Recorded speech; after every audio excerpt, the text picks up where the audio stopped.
The Galactic Confederacy was old. It had existed for more than 50,000 years, and in that time, it had discovered and welcomed over 4,000 different species from across the stars. Each species was measured, studied, and ranked according to their power, their technology, and their usefulness to the greater galaxy.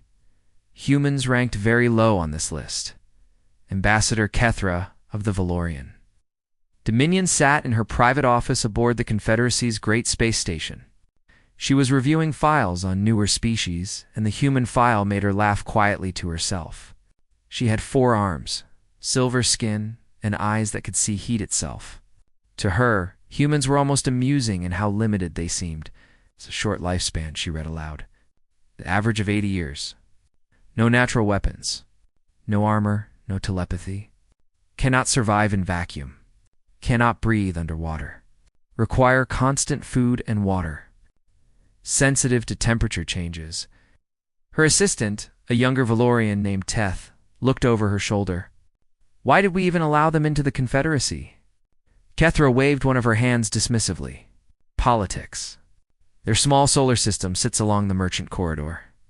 It was easier to include them than to fly around their space every time we needed to trade. They are harmless. They will sit quietly in their corner of the galaxy and never bother anyone.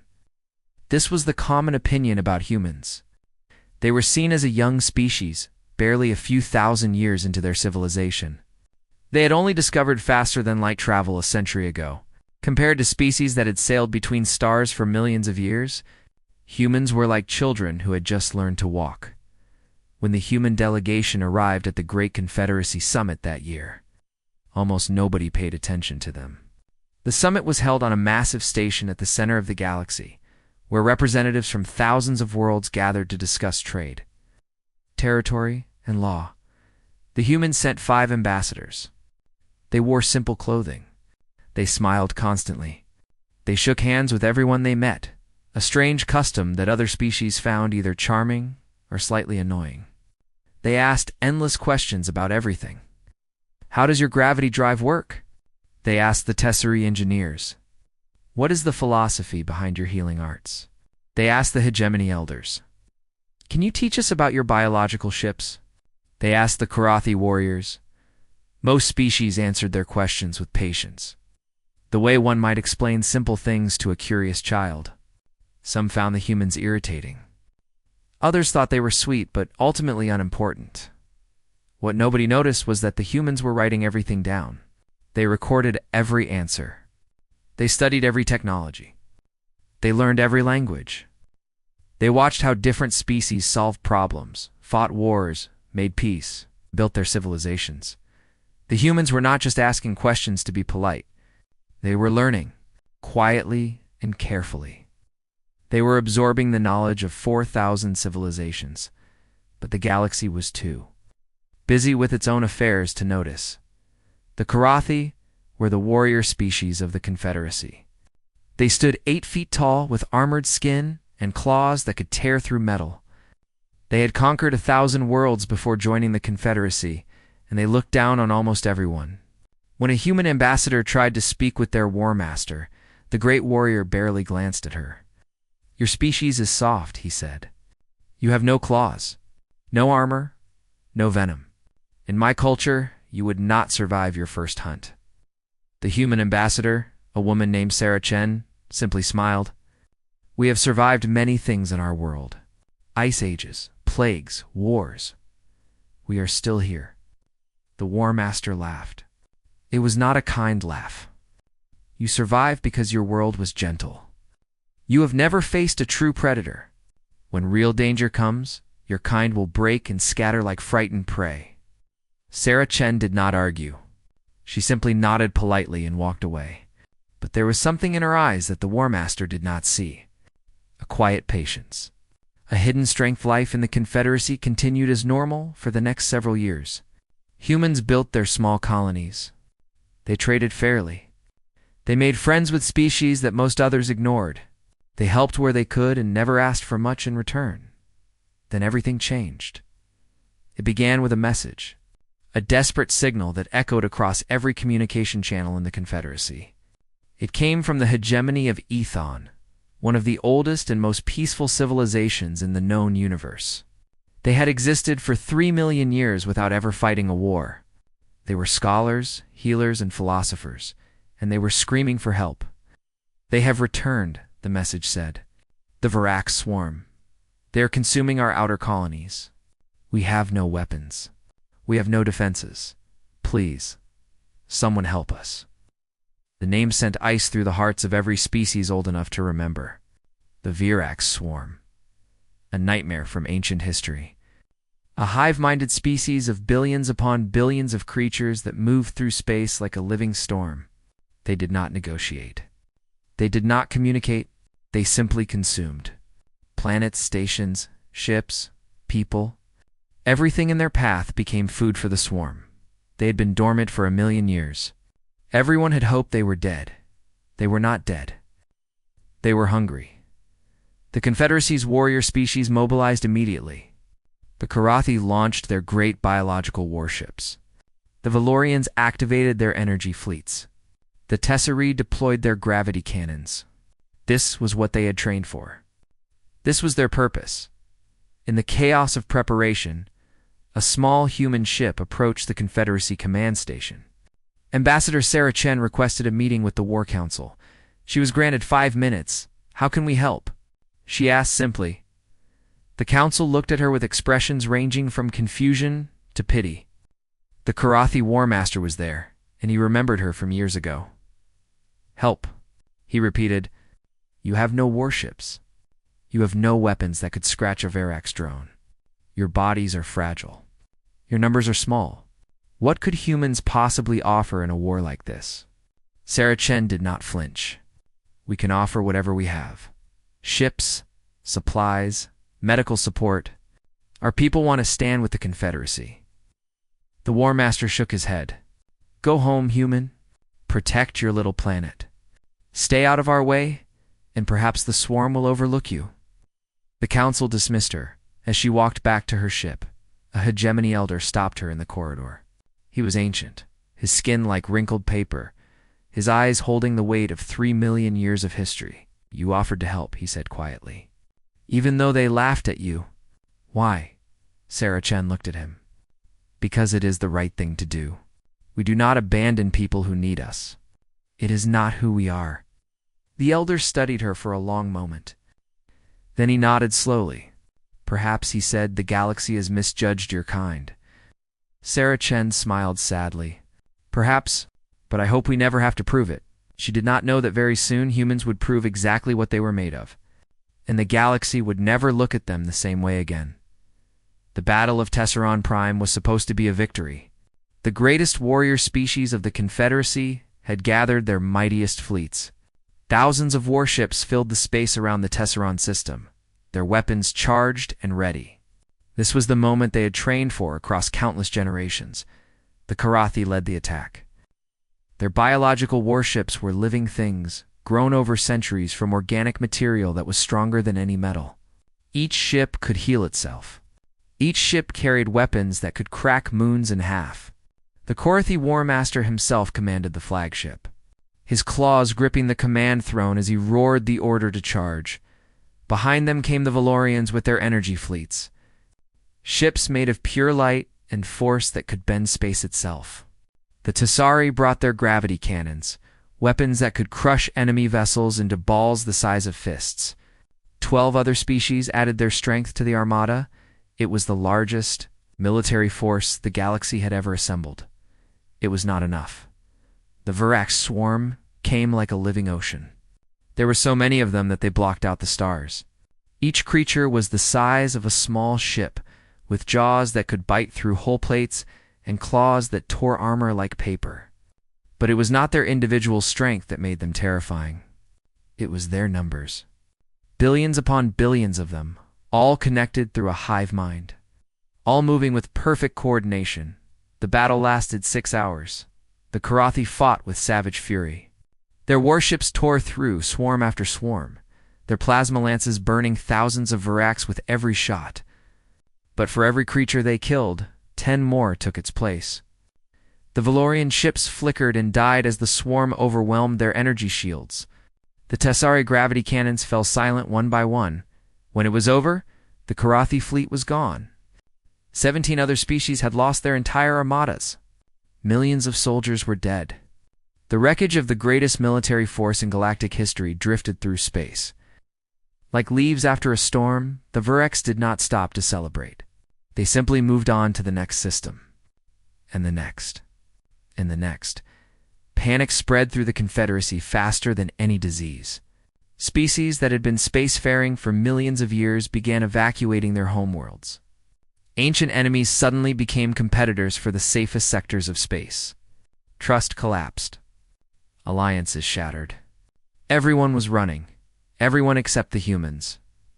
Admiral Elena Vasquez stood on the bridge of the Human. Medical ship Hope's Light. She was 53 years old, with gray hair and... They found the human fleet waiting.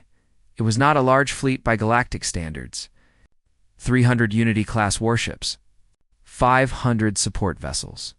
Millions of humans ready to fight and die for their home. The swarm began its advance. Admiral Vasquez gave the order. Activate the frequency. Across the solar system, thousands of transmitters came to life. The sound they produced was not audible to human ears. It was not really sound at all, but something deeper. A vibration in the fabric of space itself. The effect was immediate. The swarm, which had been moving in perfect coordination, suddenly broke apart. Individual creatures began flying in random directions. Collisions rippled through their formations. The hive mind that connected them was not destroyed, but it was disrupted. Like static interfering with a radio signal, the Karathi War Master leaned forward. Impossible. I have never seen them hesitate. The human fleet attacked.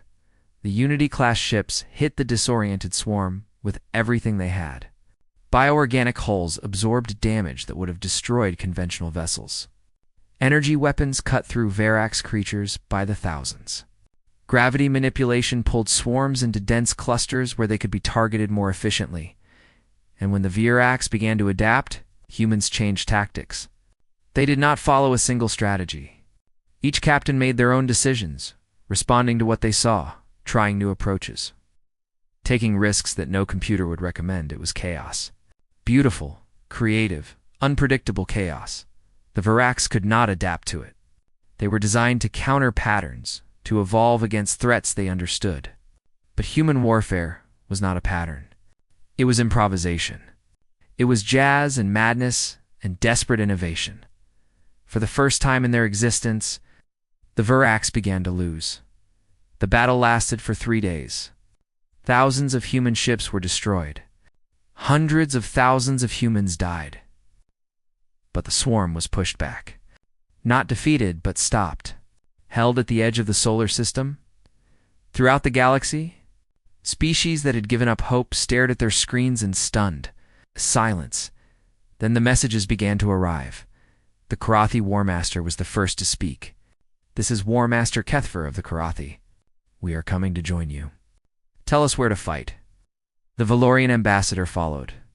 The Valorian Dominion pledges its remaining fleet to human command. We await your orders. One by one, species that had been fleeing turned around. They had seen what humans could do. They had seen the impossible become possible, and they wanted to be part of it. Admiral Vasquez stood in her command center, watching the messages flood in. Her hands were shaking. Admiral, her communications officer, said, "They're asking who should coordinate the combined fleet. They want to know who is in command."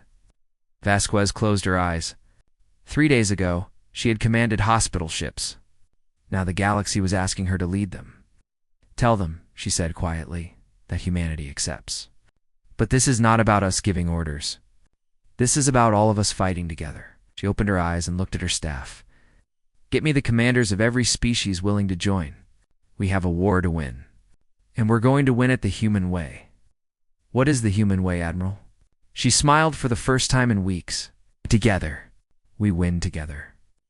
Admiral Elena Vasquez had never expected to command the largest military force in galactic history. She stood in the newly constructed war room on Earth's moon, looking at the faces on the screens around her.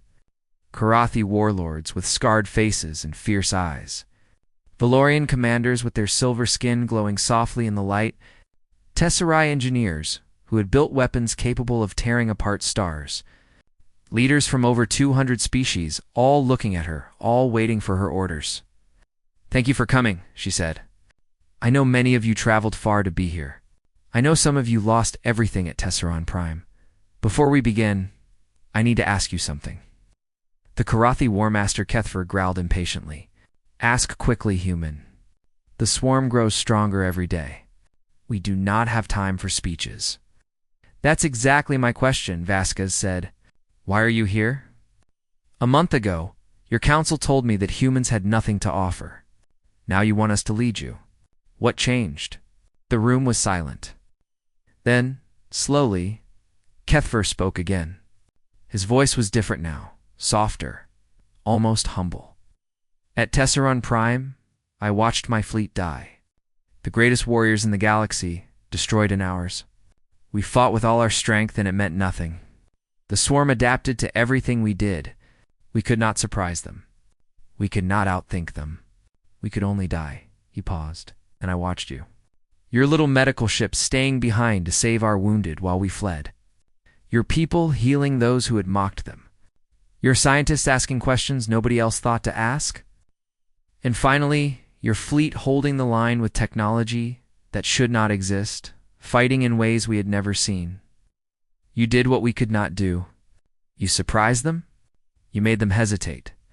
And you did it not because you were stronger than us, but because you think differently than us. You learn. You adapt. You combine ideas in ways that make no logical sense, and somehow they work." Kethfer looked directly at Vasquez.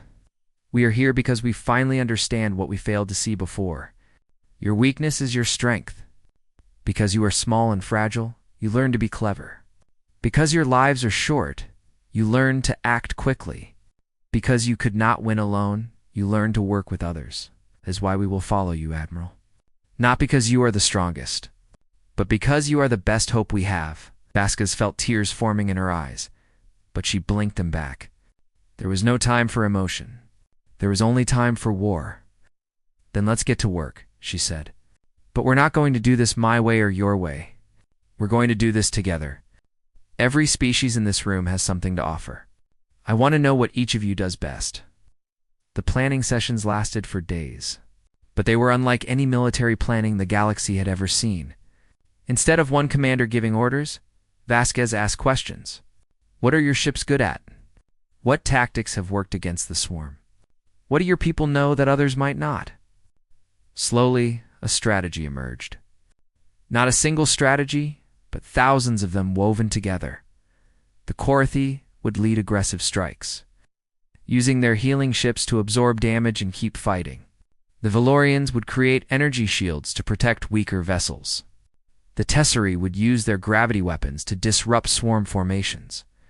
The Hegemony, who had never fought before, would provide medical support and coordination from safe distances, and humans would do what they did best. They would connect everything. They would adapt. They would improvise. They called it the United Fleet. 2,000 warships from across the galaxy, plus thousands of support vessels, all working together for the first time in history. The first major engagement came at the Meridian Threshold, a region of space where the swarm had gathered in massive numbers. The United Fleet arrived expecting one battle. They found a war. The swarm had evolved since the fight at Earth. They had adapted to the human frequency weapon. They had developed new attack patterns. They were ready. But so was the United Fleet.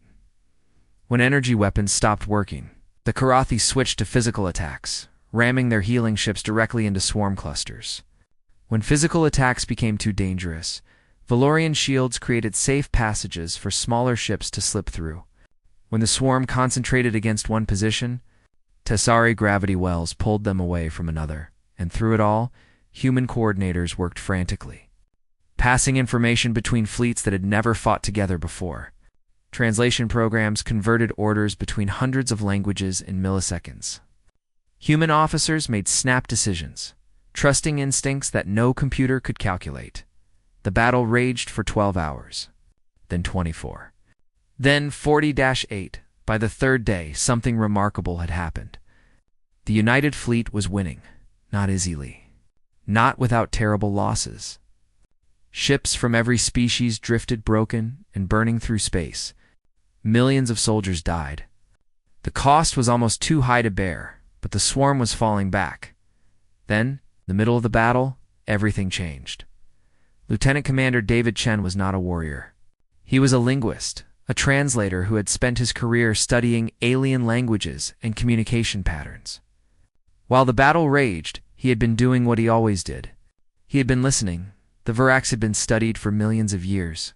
Everyone knew they did not communicate. They were a hive mind, billions of creatures acting as one without the need for language. But David heard something different. "Admiral," he said, his voice cutting through the noise of the command center.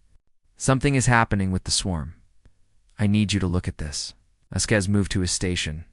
On the screen was a pattern of signals coming from deep within the swarm. They looked like random noise. But David had been analyzing them for hours, and he had found something hidden in the chaos. "This is not attack coordination," he said. "These signals are not telling the swarm what to do. They're asking something. Asking what? I don't know yet. But look at this." He pointed to a massive energy signature at the center of the swarm. "That's the source. Something is generating these signals from inside the swarm itself. Something big." "How big?" "Approximately the size of a moon." Vasquez felt her blood go cold. The Virax Queen. Ancient records spoke of the Virax Queen. She was the heart of the hive mind, a creature so vast and so old that she had been. Tired eyes. She had spent her career commanding hospital ships, not warships. She had never fired a weapon in anger, but she was not running. "Admiral," her communications officer said nervously, "we are receiving orders from Confederacy Command. All non-combat vessels are to evacuate to the outer sectors immediately." Lena looked at the screen showing the chaos around them. Refugee ships from a dozen species were flooding through the system. Many were damaged. Many were carrying wounded. Many would not make it to safety without help. "How many of our medical ships are in this sector?" she asked. 14, Admiral. Tell them to hold position. We are staying." The bridge went silent. Her first officer stepped closer. "Admiral, the Virax are 3 systems away. If we stay here, we will be directly in their path." Lena turned to look at her crew. They were young. They were scared. They had every right to run. "I know," she said quietly. "But look out there. Those ships are filled with people who need help. Children, wounded, families who have lost everything. If we leave, many of them will die before reaching safety. But if we stay, we might die too." Alina smiled sadly. "Then we die doing what we came out here to do. We are healers.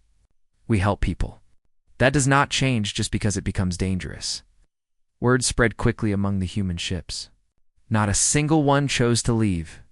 Cargo vessels that had been carrying trade goods dumped their cargo and started loading refugees instead. Engineering ships that had been building colonies began repairing damaged vessels. Human stations opened their doors to anyone who needed shelter. The galaxy watched in confusion. A Valorian commander contacted the human fleet directly. "What are you doing?" she demanded. "This is illogical. You have no combat capability. You cannot fight the swarm. You are throwing away your lives for nothing." Lena's response was broadcast across open channels, and it would be remembered for generations. "We are not throwing away our lives. We are using them.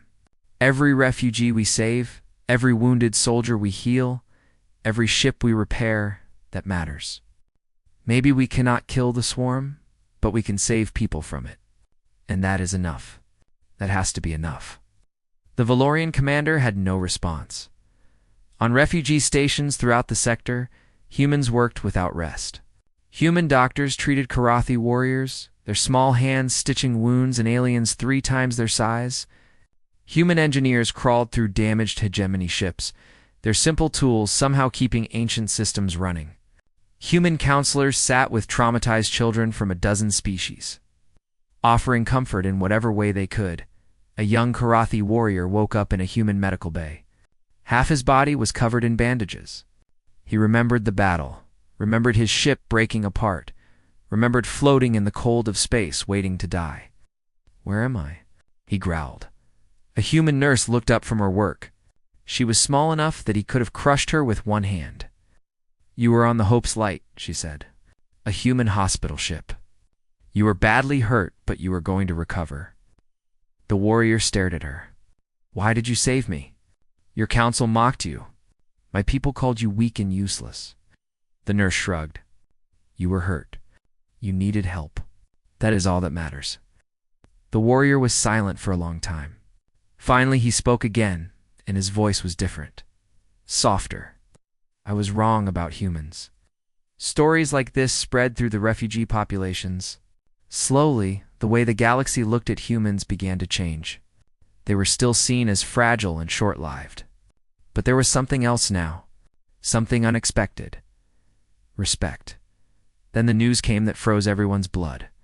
The Verax swarm had changed direction.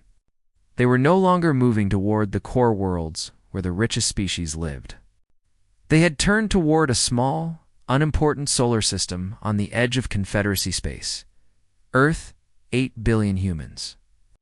Almost no military fleet, no planetary shields.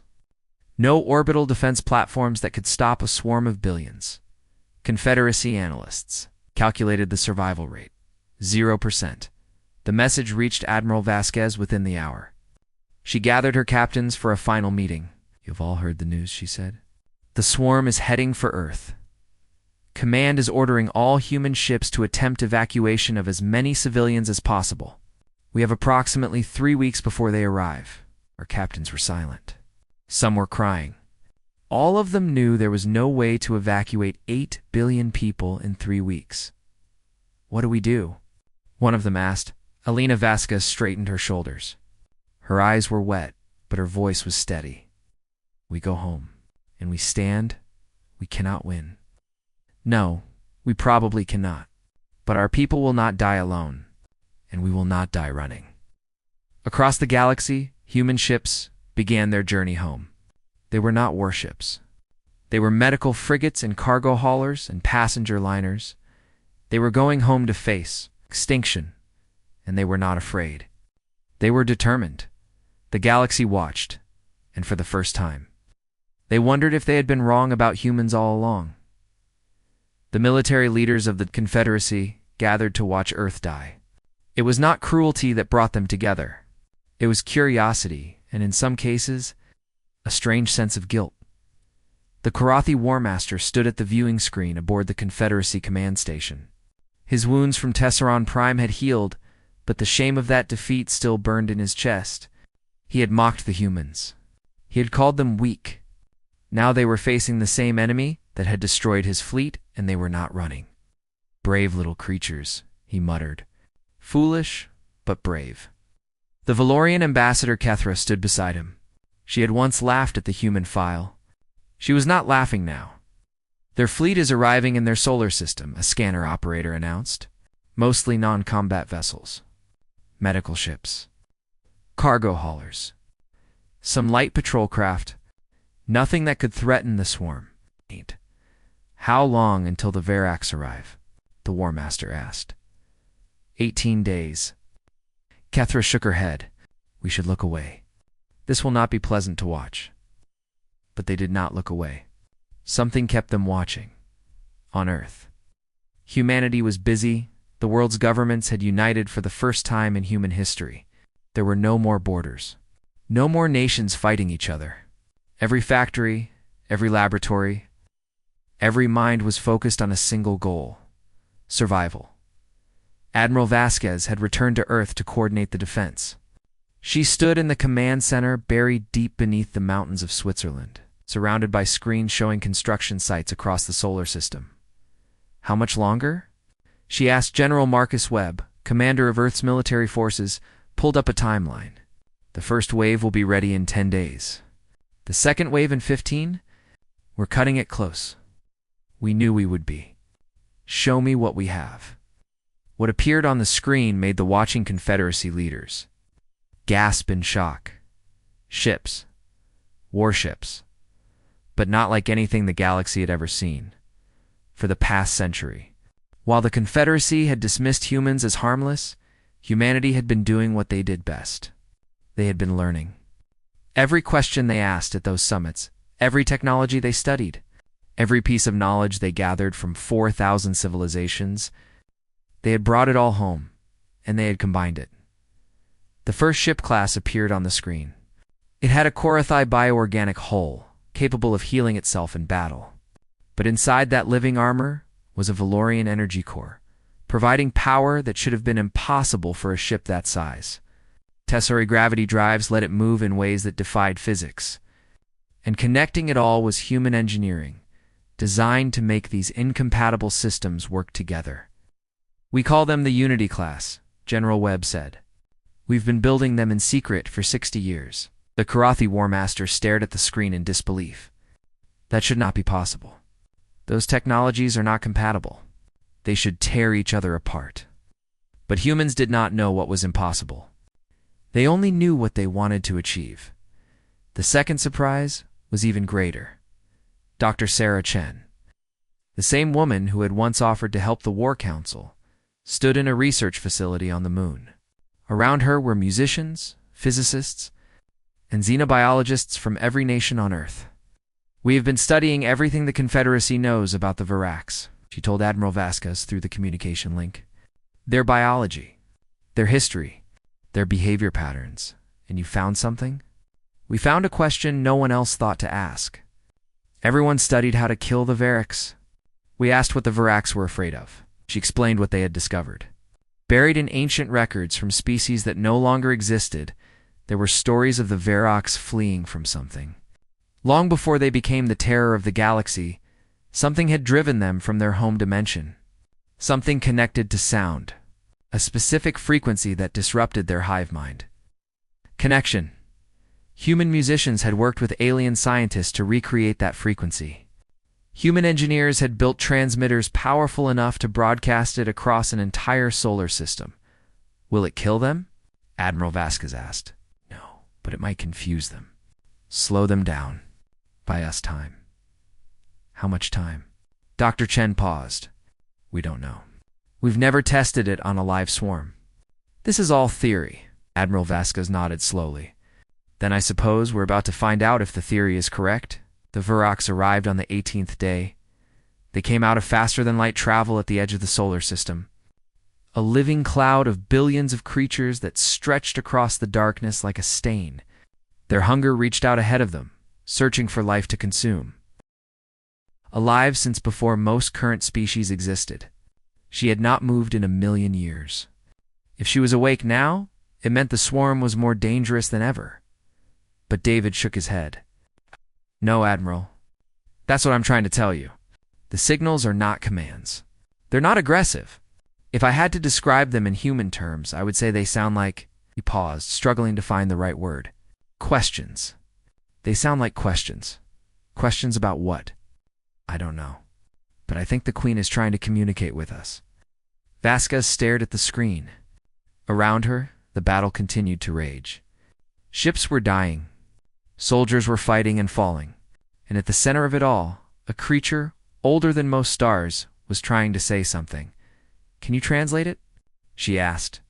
"Maybe, but I'll need time. And I'll need the frequency weapon turned off. It's creating too much interference.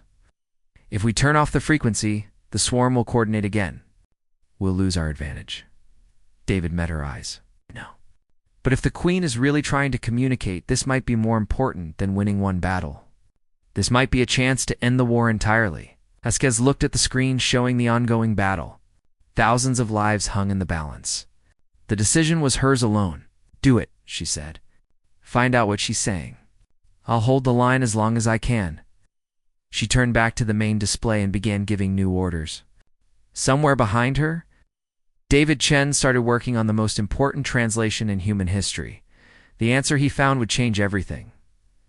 "Lieutenant." Commander David Chen had not slept in 3 days. His eyes burned.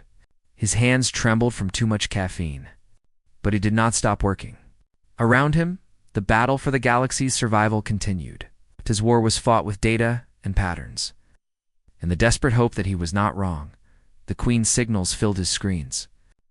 Thousands of fragments that looked like noise to everyone else. But David had spent his entire life studying communication. He knew that language was not always words. Sometimes it was rhythm. Sometimes it was silence. Sometimes it was the space between sounds that carried the meaning. And slowly, terribly, he began to understand what the Queen was saying. "Admiral," he called out, his voice cracking. "I finished the translation. You need to see this." Admiral Vasquez stepped away from the battle display.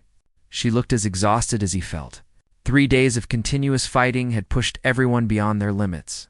"Tell me," she said. David took a deep breath. "The Virocs are not conquerors. They're refugees." Vasquez stared at him. "That's impossible. They've destroyed hundreds of civilizations. They consume everything in their path because they're dying." David pulled up his analysis on the main screen. 1 billion years ago, the Virocs lived in another dimension, a place where they existed in harmony with everything around them. They were not predators. They were part of an ecosystem, connected to their environment through their hive mind. Then something went wrong. Their dimension began to collapse. They had to flee or die. The journey broke them. Millions of years of traveling through empty space, starving, terrified, alone. Their hive mind fractured. They forgot what they were. They forgot how to communicate with anything outside themselves. The consuming is not aggression. It's desperation. They're feeding because they don't know any other way to survive. They're attacking because they've forgotten how to ask for help. David pointed to the signal patterns on his screen. The Queen remembers. She's the oldest part of the hive mind, and somewhere deep inside her, she still holds the memories of what they used to be. She's been trying to reach us. She's been trying to say one thing over and over again.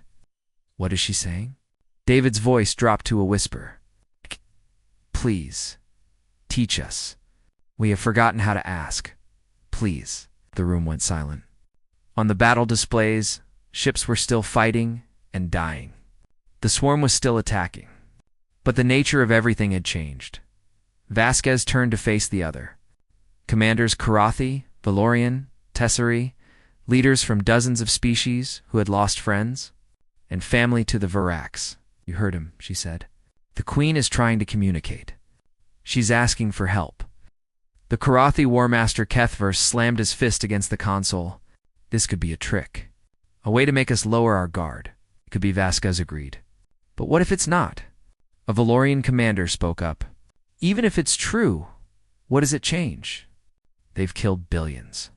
They've destroyed entire civilizations. Are we supposed to forgive that?" "No," Vasquez shook her head. "We're not supposed to forgive.